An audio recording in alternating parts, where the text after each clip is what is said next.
Նիկոլը պարտվել է։ Նիկոլը հիմա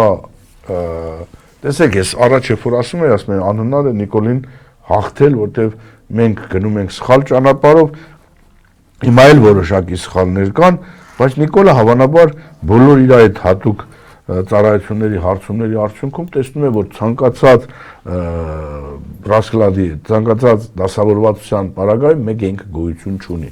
Ու իրանք այս Եվրոպայի կաշառքը, որ տալիս են 15 միլիոն իմիջիայլոց, դա հակասահմանադրական է եւ միջազգային պայմանագրերի մասին Հայաստանի Հանրապետության օրենքին հակասող երևույթ է։ Կայա Կալասի այդ հայտարարությունը դա նշանակում էր շատ կոպիտ ու բիրտ միջամտություն Հայաստանի ներքաղաքական կյանքին եւ ես կարծում եմ մենակ այդ հայտարարությամբ Եվրոպան արդեն իրան դուրս է դրել, ինքը իրավունք չունի որպես կողմնակալ կողմ մասնակցել Հայաստանի Հանրապետության ընտրությունների ժամանակ որպես դիտորդական առաքելություն իրականացնող կառույց։ Դա արդեն վերջ, այս հայտարարությունից հետո եթե նրանք մասնակցեն, պարզ է որ նրանք կողմնակալ հանցագործ ուրեմն կողմ են եւ նրանց հայտարարած որևէ կարծիք իրականությանը չի կարող համապատասխանել։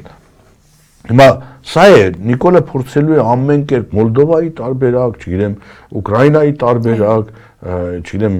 Ռումինիայի տարբերակով պահելի, որտեղ հասկանում են, հասկացեք, այս ամբողջ 200 հոգին դրանք կառավարության անդամներն են, ազգային ժողովի պատգամավորներն են, դրանք ուժային կառույցների ղեկավարներ են, շատ դատավորներ են, դատախազներ են, հա, քննիչներ են, տարբեր սրանք հասկանում են, որ իրանք այլևս ճանապարհ չունեն։